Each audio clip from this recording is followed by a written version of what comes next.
IntellectualRadio.com/iHeart radio station. I'm your host, Roman. We have a terrific show planned for you today. Don't forget to stay tuned to Warriors Talk with my girl, Rochelle. This is a part two of our discussion with WVON host. Hostess. Host. Wow. I'm a woman. Okay, Yeah. hostess P. Ray. Welcome back to the drive. Thank you. Now, there was a discussion we had that, like last time, and we was talking about the historically black colleges and universities that you said that Trump implemented, Permanently funded. Correct. permanently funded. However, according to not only PolitiFacts, but other news Tell us organizations, what they said. they said number one that President Donald Trump's signing of the Future Act in 2019 made a significant allocation of federal funding for historically black colleges and universities permanent beyond 2019. Hmm. It is not clear how involved Trump was before the legislation hit the desk for a signature. Now, historically, black colleges and universities receive funding under the same program of Barack Obama. Correct. Now, time in the White House. So there were experts that calculated the funds, and it was the same funding of Barack Obama. Couldn't have been. And I'm going to tell you why. The reason that Trump even got involved is because Obama had taken $250 million away from the HBCUs. And Trump actually spoke on this very issue last Saturday at the Black Conservative Federation's Black History Month dinner. He explained it just like I explained it, that he saw the people year one. They came to ask for some money. They told him that they felt like beggars. He said, okay. Year two came back. He said, y'all back again? They said, hey, man, I told you we got to come back every year. Year three, 2019, it became a permanent thing. But So, it was signed, as I but did my research, it was signed back in the right, Carter administration correct. every single year. So what is so special about Trump What he did because he and took what he's done? Because I'm kind of I'm confused. gonna explain it so you're not confused. The Initially that funding bucket was put into Congress. So some years Congress would choose to fund it and some years they would not. But every year the HBCUs had to go there and lobby to get that particular act funded through Congress. Trump said, we're going to take that out of Congress. We're going to take that decision making out of Congress. We are going to put that as a line item in the White House budget. The White House budget does not go under debate, and therefore any president can fund that line item with whatever number they want. And Joe chose 8 billion, which is great. You know what I'm saying? We want to make sure that the HBCUs get the money that they're supposed to have. But the difference that Trump made is that he took it out of Congress and made it an item. And that's amazing. But how's that amazing if Ford, I mean not Ford, Carter. Carter did it, So let me explain to you in a different and way. So you got Congress, right? So the it was passed under the Congress, and every year Congress has the duty because they're the purse strings of the nation to fund the buckets that they're supposed to fund. Some buckets they fund, some buckets they don't fund. Some years they would choose to skip funding the HBCU bucket to the detriment of the black intellectual and professional classes. And therefore, Trump said, we're going to take that whole choice of filling the bucket away from Congress because Congress has to go into debate. They have to talk to each other. They got to compromise. They got to come up with a number, all that good stuff that 435 people accomplished together to keep our country running. He said, forget all that. We're just going to make it an executive line item. And therefore, 435 people are not discussing it. The president is discussing it, and then he chooses to allocate the funds to that line item rather than letting it languish in Congress. okay, since you explained that, so can you explain to me? He did that year one. Year three. No, year one. You talking about Trump? Trump did that in year one. How come the funding was the same in historically black Well, colleges. that can't be true either. One, he did it in year three because this happened in 2019. And President William And what Harvey, was the photo op that with was the 2019, which I'm about to tell you about. So that was 2019. And President Harvey, who was then the president of the Better HU, Hampton University, he was the longest serving HBCU president at that time. I think it was like his 41st year. He said, and I quote, "This is the best HBCU funding package that I've ever seen. This was amazing." And when those HBCU presidents left that meeting, they were very positive about it. But then the press got involved, being a bunch of haters. They made it about Kellyanne Conway putting her feet on the couch. And then those HBCU presidents started to say, well, I'm not sure if this going to work, or I don't know, blah, blah, blah. But their schools are not as successful as Hampton. Their presidents have not been around as long as Hampton's president. So I take President Harvey's word as an expert source. but some of the historically black college presidents had to walk back of what they said. Who walked it back? It was several Who? who? I gave Uh, you a uh, name. Who? okay, I believe it was Spellman. I believe it was it was like several historically. I gave you a school and a No, no, president. no, no. Hold on. But several historically black colleges. And I'm asking you What who and what they I'm said. giving you the. I'm not. No, I'm no, not. no, No. no, no. I hear what you're saying, but I want to But know what they said and who said it. Because see, the thing is this, and I'm not trying to knock any HBCUs at all. What I'm saying is because President Harvey was the most senior HBCU presidents present at that meeting. He was the most. He has made Hampton University. Now I think it's Spelman, but at one time he made Hampton the HBCU with the largest endowment. I think we held that title all throughout the 90s. He knows how HBCU funding works. And for him to come out of that meeting and say, this is the best thing we've ever but seen, what and has I he don't, said now? he's retired. He's not doing it anymore. We have a new president of Hampton University. But what I'm saying is, I take his word over everybody else's because he has the most seniority and validate or validity to make that statement. Now, for instance, if you're a newer HBCU president or you went into a whatever, that's your business. But me as a pirate, I'm standing behind my president, President William Harvey, and that's what he said. And like I said, it's there now. That's how Joe Biden was able to get $8 billion into HBCUs. Do you think that our Congress would have put all that money into Negro schools? Never. We don't have any history of them But at the ever same doing that. token, when he did it in year one, Year three, okay, but still, why is the funding still the same? that I don't know. I can't speak to that. Again, he put the money in, and he said at the BCF event that the HBCU presidents asked for a number, and then he put some more on top of that number and gave it to them. So maybe that's what they asked for. Again, I can't speak to the what ifs. All I can speak to is, again, what President Harvey said and what President Trump have said. Those are two primary sources. Politico basically said he stretched the truth about historically black colleges and universities. Okay. Known fact.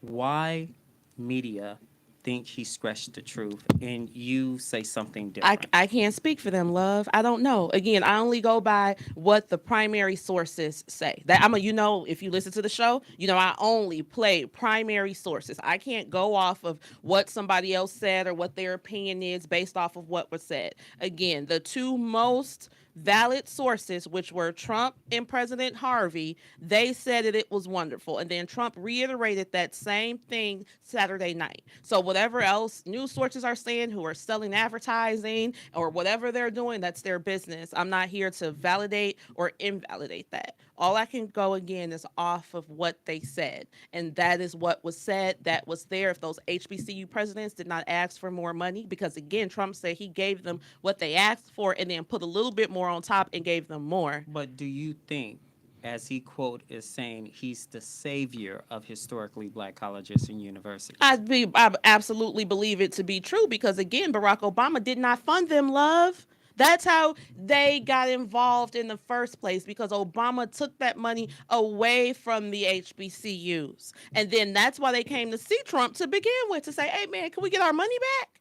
And he's like, all right, cool. Then they came back the next year. You back again? Yeah, man, we got to come every year. Oh, no, we can't do that. Year 3, he made it permanent. In 3 years, he was able to get that whole thing wrapped up. We had 8 years of a black president. No, not of, well, I call him black, but he's a Kenyan Irish non-Negro, of a black non-Negro president. And he didn't do it. Matter of fact, he took it away. So that's why I support him 10 toes down, on top of the fact, again, that I told you he did what he did for my family. But I'm all for the HBCU funding.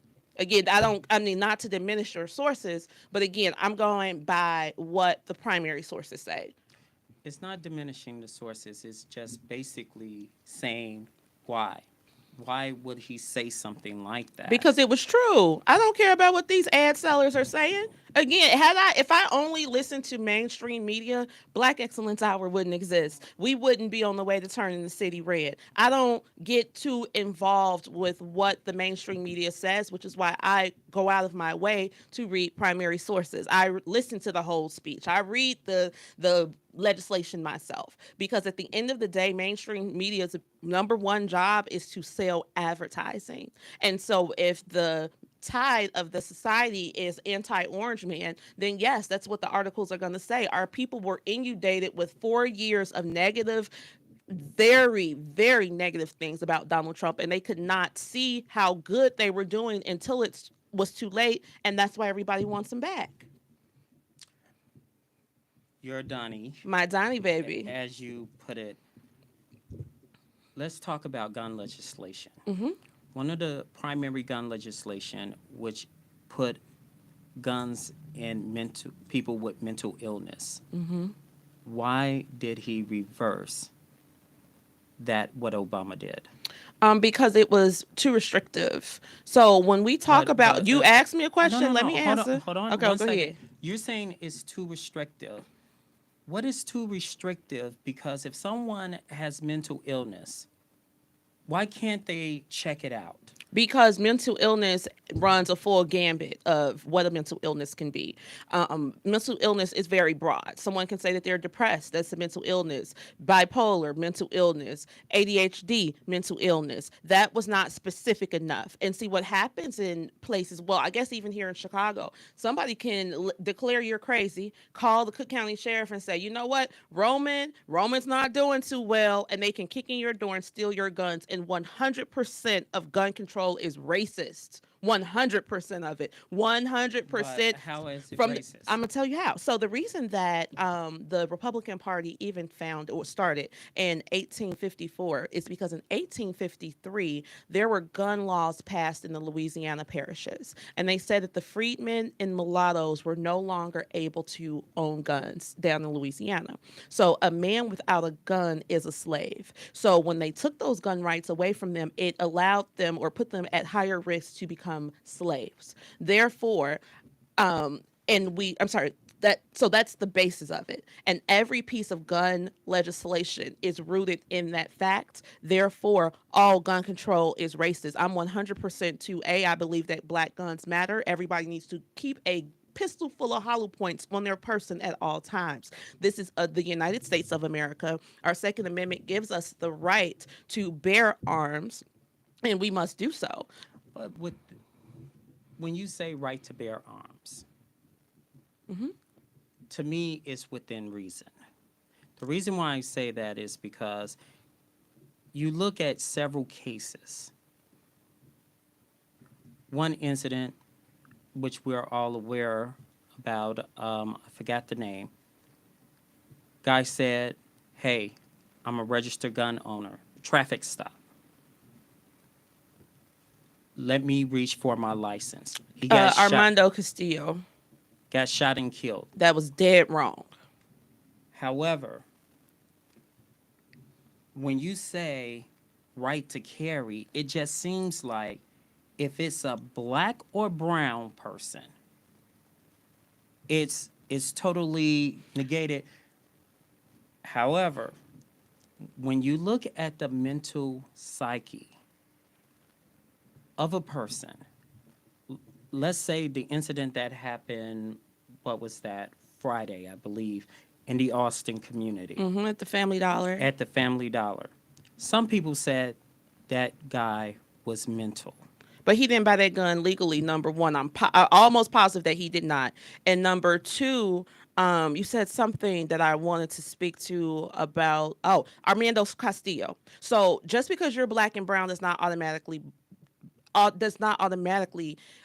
lend the police to want to shoot you. I carry a pistol in my purse. Okay, one in the chamber, 10 in the magazine. Okay, But and you're hold on, I diff- want to get, I you're want to get that. different from No, no, Amanda. no. What I'm saying, because you said black and brown person, because I've been pulled over by the Chicago Police Department, and what they say to me is, "Do you have a gun?" Yes, I do. Where's your gun? I tell them where it is in the car. They're like, all right. Matter of fact, one of the officers told me, I know that's right, girl.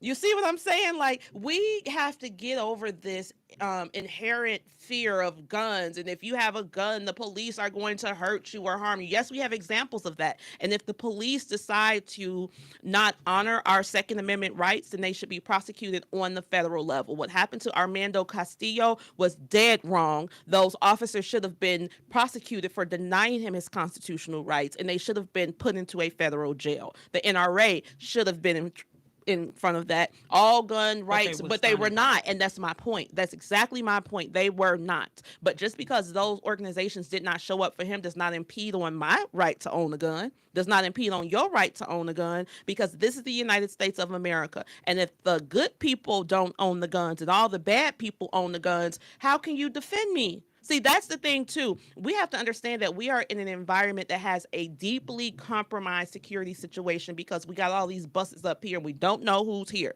We saw last week that a man was like choked and robbed on the pink line by 4 of these illegals. 3 had been in the country for 90 days. 1 had been in the country for 30 days. About that last week. We didn't talk about this last week. This just happened. When? This happened Thursday. Thursday. Okay. Yes. So it was another incident. Incident prior to the CTA blue line. Right. Pink line. Oh, yeah. Okay, maybe we did happen. Talk Yeah. about this. So, yeah, pink line incident. So that's what I'm saying. Anything could happen to anybody at any time. And the founders of this country put the Second Amendment in our Constitution literally for us to be able to protect ourselves. And I don't believe in any infringement on that for anybody that's not clearly out of their mind. Here's the however component. You cannot carry a gun on a CTA or any CTA property, any schools or university property. Correct. Okay. How can certain restaurants? Correct. How can you protect yourself? Well, in those situations, I'm just going to have to be judged by 12 rather than carried by 6, because I'm not going to allow myself to be in a situation where my safety is going to be compromised, where people can jump out and grab me and choke me and rape me and do all kind of things. No, this is America. I'm going to the range.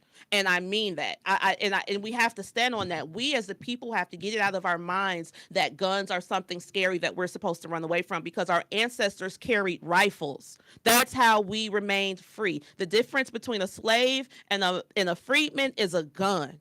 And that's why they come to our communities. They do the gun buybacks, which are racist as hell. You got to be a damn fool to sell your gun for a $100 Target gift card, but people do it. Right? All of that is racist. All of that falls in line with the Democrat policy to disarm the Negro that they have been actively doing since the 1850s. But if you're saying disarm, some people are bringing bazookas in. Some people are bringing obscure guns, AK-47s Yes. and stuff. You don't think that shouldn't be if they off weren't the street? No, if you own that legally, absolutely. If JB Pritzker didn't make them illegal, I would go to Cabela's in Indiana But and get my one. Talking about policy, Obama made Clinton. Sorry about that.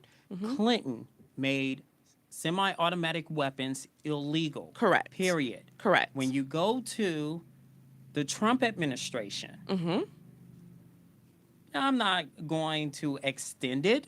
I'm not going to do that. Correct. Old Dunny boy. Correct. Is not going to do that. Absolutely. And I'm glad he didn't. Why? Because this is America, and you don't know how many bullets you're going to need. Again, we are in the middle of an invasion. But that's a war zone weapon. And we are in the middle of a war. We're in the middle of an invasion.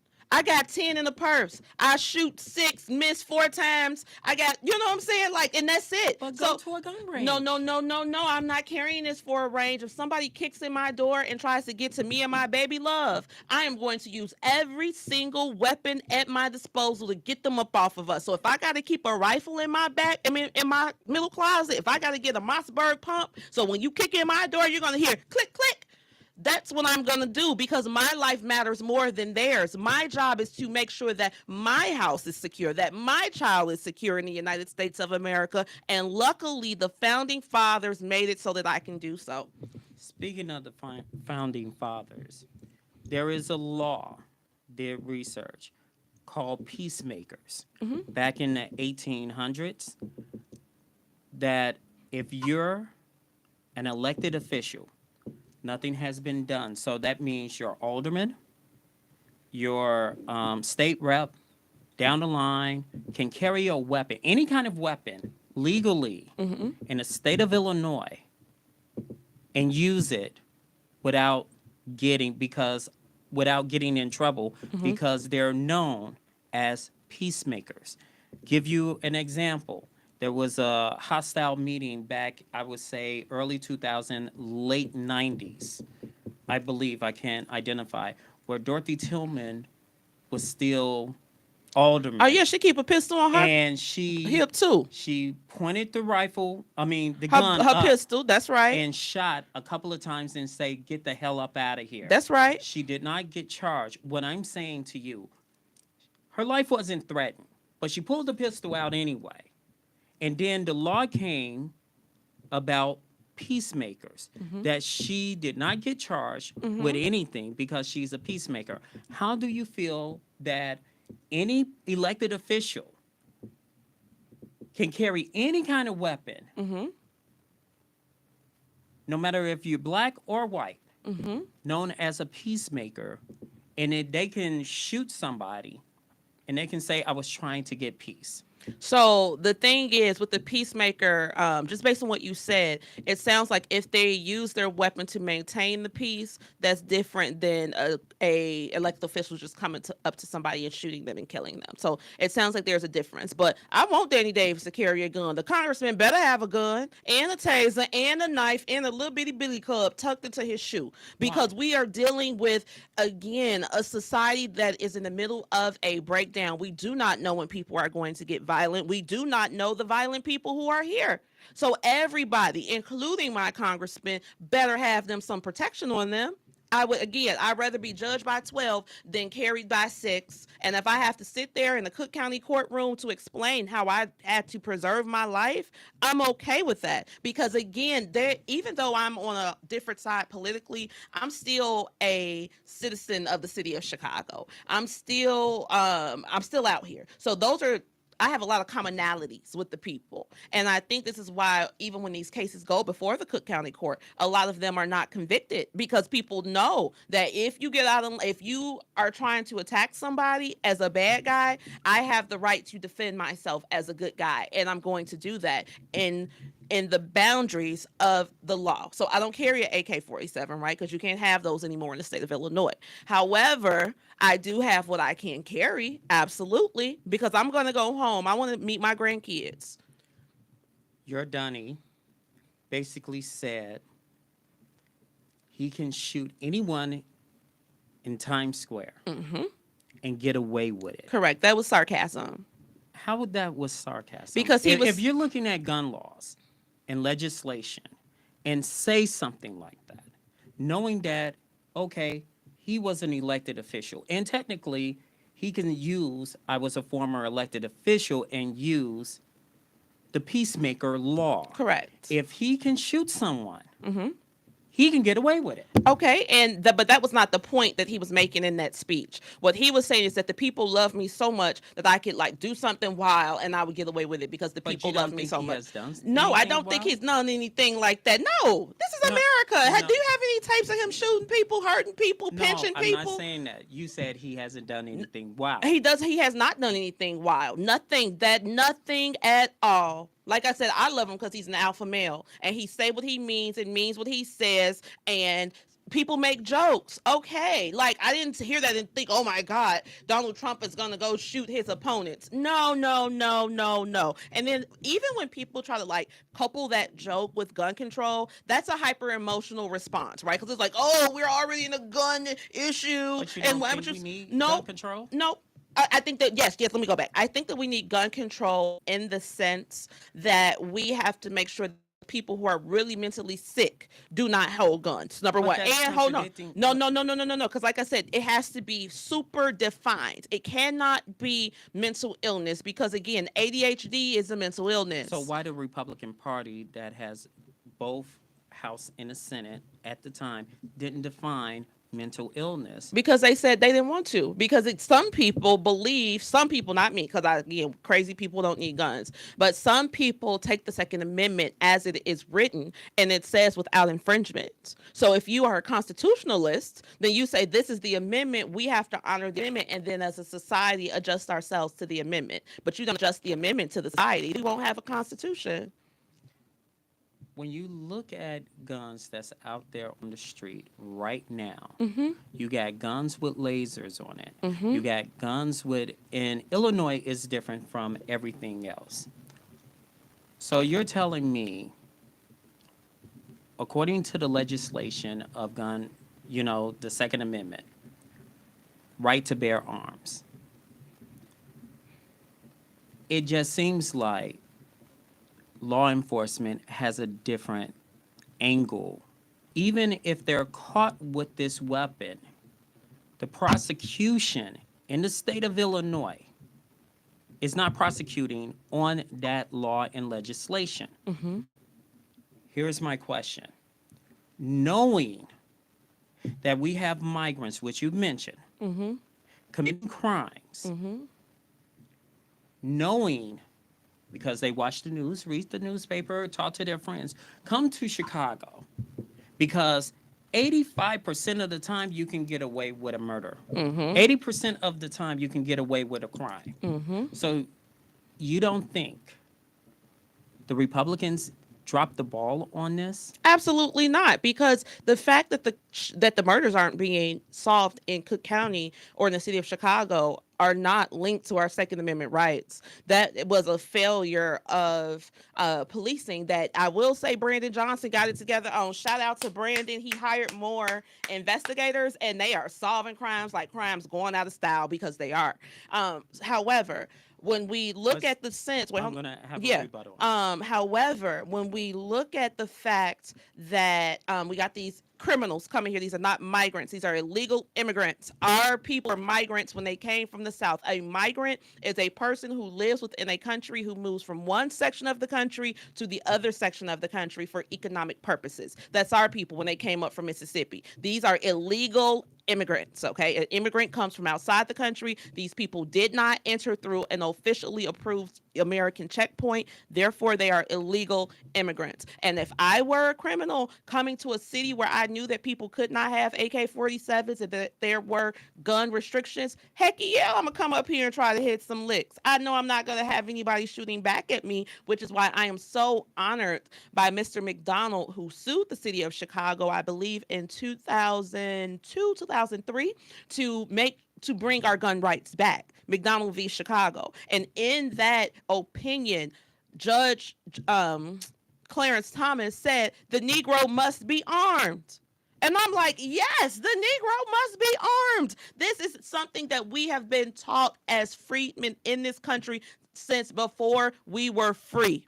And now we've gotten to 2024. We got all these liberal progressives coming around us, telling us that we don't need guns. Guns are bad, blah, blah, blah, blah, blah. They don't live in our communities. They're not dealing with the dangers that we're dealing with. And then we, and I'm saying we, even though it ain't me, we, my tribe, because we put so much of our self-esteem in the validation of these racists, then we say, you're right, boss, I ain't gonna take no gun, taking my guns, taking my bullets. If anything happened to me, boss, I'm gonna call 911. A lie, because again, if guns were not needed in this country, they would not be written into the Constitution as the Second Amendment. You see what I'm saying? Like, after they said that you got the right to say and meet or whatever, the second thing they said is that you have the right to protect yourself.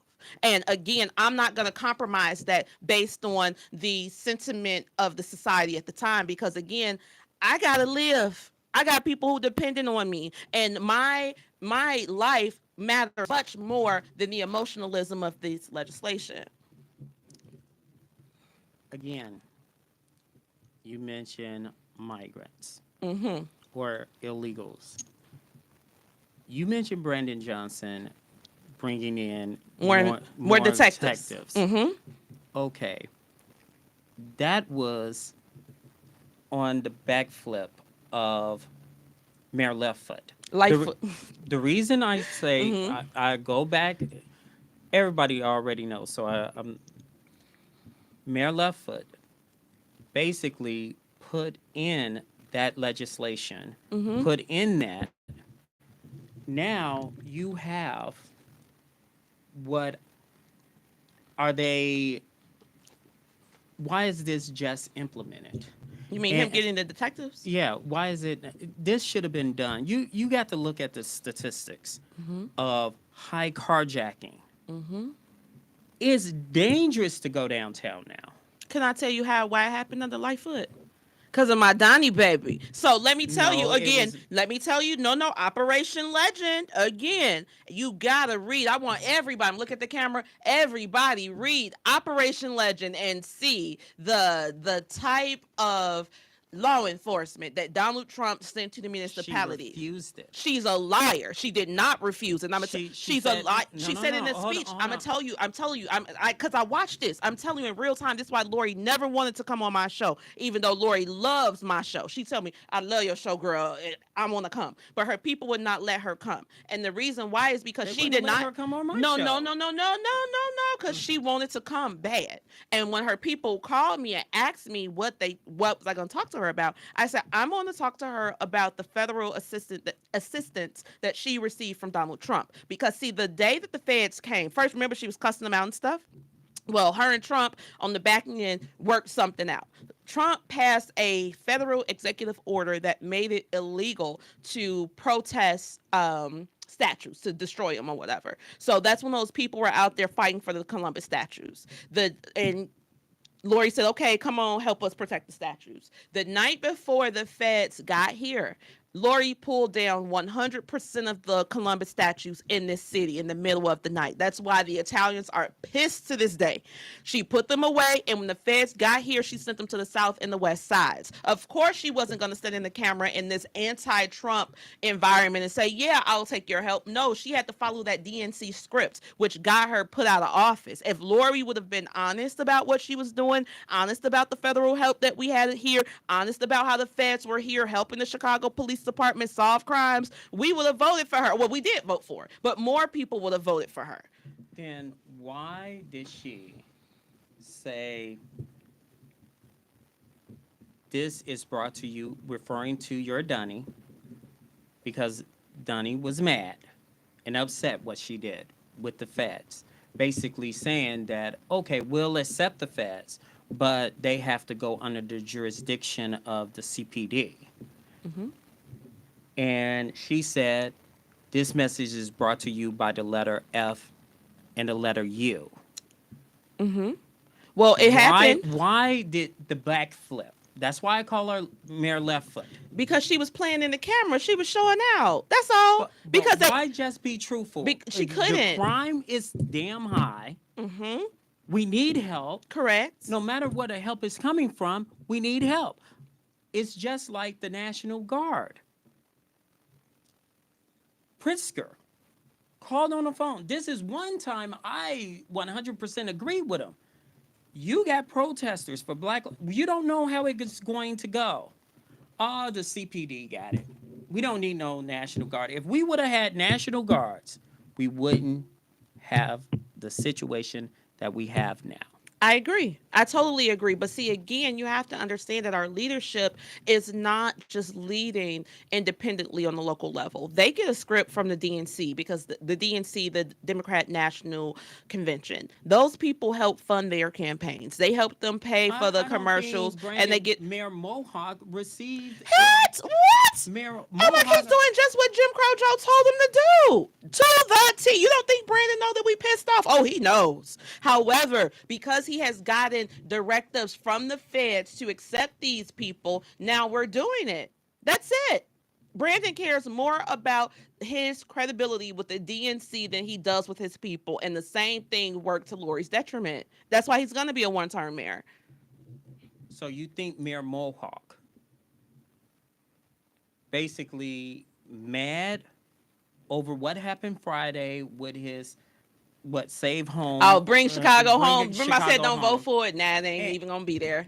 and now he's kind of like in a stiff thing when it comes to taxes. We're overly taxed, and now I think it was a ploy to get more money to the migrants. Yes. That's why he wants to do this new funding package. It's like $1.2 billion of spending or of borrowing, again, to alleviate homelessness. So you think about it like this, Roman. He was already trying to bring Chicago home. That was supposed to bring $100 million. Then, because he didn't anticipate it was going to fail. Then that failed Friday. Thursday, he stands before the city council and says, "Oh, I need $1.2 billion for homelessness." So all the money you're trying to get going to homelessness, everything we got going on, that's because they can't spend the CHA money on the illegals. CHA got over $1 billion. Straight up. So why aren't they spending that money? $95 million in COVID money. Mm-hmm. That could have went to us, the taxpayers. Let me tell you about that. So I told you I stay in my grandma's building, and COVID took my mama away from me. So mama had like senior exemptions all on the building, right? So when she passed, that took all the senior exemptions off, and then all our bills went up. Brandon could have taken that COVID money and given it as a gift to families who lost their senior exemptions during COVID to help us kind of transition into the change. Did he do that? No, because it was never about us. It's all about bringing the illegals in because, again, he's following a federal directive. I don't think it's a federal directive. I just don't think he knows what the hell he's doing. Well, it both can be true, my love. A lot of people have said, even you have said, about what Biden has done in the black community. Mm-hmm. So I have did some research Mm-hmm. and want to let people know about the executive orders he has signed. Okay. One is the Department of Housing and Urban Development to take the next steps to redress racially discriminatory federal housing policies. The other one is direct to the Department of Justice to end its use of private prisons, and that's a big one. Mm-hmm. The other one is the Voting Rights Act to extending the Voting Rights Act, but announce a new initiative regarding ballot access. Now, he was about to sign the John Lewis Voting Rights Act, put it on his desk, and it will give the DOJ and others control if a state decides to change the rules of voting. What happened, Joe Manchin, who's a Republican, and I'm going to tell you why I said that. He was a Republican, he switched to Democrat, but he has Republican ideologies. So it's like wolf in sheep clothing to me. Mm-hmm. If it wasn't for Joe Manchin, we would have had the bill. Mm-hmm. Now, with that being said, I'm going to go down. We haven't talked about how the prescription drugs that what you call I'm not going to let you say it, but Donnie. no, Oh. no, Oh. Pres- Oh, Jim Crow Joe. no. I shouldn't let you pause that one. The insulin Mm-hmm. that affects a huge amount of our community, Mm-hmm. going down to $35, and other prescription drugs that's associated with it. That's big. I didn't say he didn't do anything. That's amazing. That's wonderful. We needed that. Also, we're talking about the cut in half the number of black children living in poverty in 2021 through the ARP's child tax credit expansion that gave over $9 million to black children. Now we're Nine also million dollars. Wait a minute. See, that's insulting right there. If you say it's how's 40, that insulting? it's 40 million of us, okay? 40 million Negroes in this country, okay? Let's say out of that 40 million, a quarter of them are Negro children, okay? That means that for 10 million Negro children, they gave them $9 million and said, look what we did. That's less than $1 per child. We supposed to clap for that in the United States of America where they giving Well, they $6,000 wasn't doing checks? really nothing. But What did your no, Dunny do? I don't know. We don't. You're reading off the website off the. I don't Yes, know. because I'm No, like you no, said, like Roman get it right. right, no, but right? and I get that, love. What I'm saying is, I'm not even talking about what Donnie did or what Donnie did not do. What I'm saying is, for anybody to elevate $9 million, $9 million. That's not a lot of money. $9 million for 10 million kids. No. Now, if you said that you were going to give them $100 million, maybe, but $9 million, that's not even a dollar per But child. that's a starting point. This is the United States of America. They give Ukraine billions. Them people don't even have social security numbers. I'm supposed to clap for 9 million for 10 million black but the kids. Republican Party is trying to cut Medicaid and Medicare and also tamper with the Social Security. How are they trying to tamper with the social security? They're trying to do away with That's it. not true at all, Roman. How? That You that can is look a it up. that's You a can no, I Google want it. you got the computer right there. Look up how the Republicans trying to take away social security. They've never tried to do that. That's always been something going around for years that the Republicans have the been Republican fighting Party- back there's a against. difference. And hold on, There's and a it was difference. wait, and I want to make this point too. It was Jim Crow Joe who decided to tax the social security. Joe pushed for that. So if we talk about people tampering with social security, the last When he was a noted senator, yeah, when or- he was a senator, he pushed for that. The last time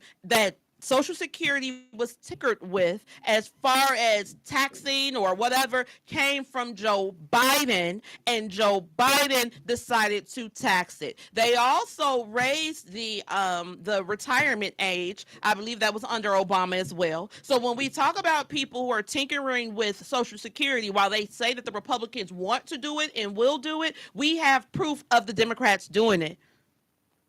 Real live proof. Why should our grandparents have to pay taxes on Social Security on money that they've already been taxed on twice? They're talking about the Republican Party talking about doing away with it. And Not- they've never said that. They've never said that. There's plenty of Pull it up. I'm not going to pull it up. It's going to take time. What I'm saying to you is every single time people are out there saying, well, didn't do nothing for black folks. I'm seeing it in black and white, what he has done. Those are not, like I said, that $9 million thing just really pissed me off. I'm so sorry. $9 million, $9 million funky dollars. We supposed to clap for? No, that is insulting, and I'm really bothered that they would even put that on the website as something that we should clap for. But also, there's some things that Donald Trump has done and only put a little bit. He ain't never gave black folks $9 million and said black folks clap because for $9 he never million. did it. He look up what. So you have in front of you what Biden did. Yeah, but you're you supposed have to defend. you didn't tell me that this is what we were doing today. I came prepped.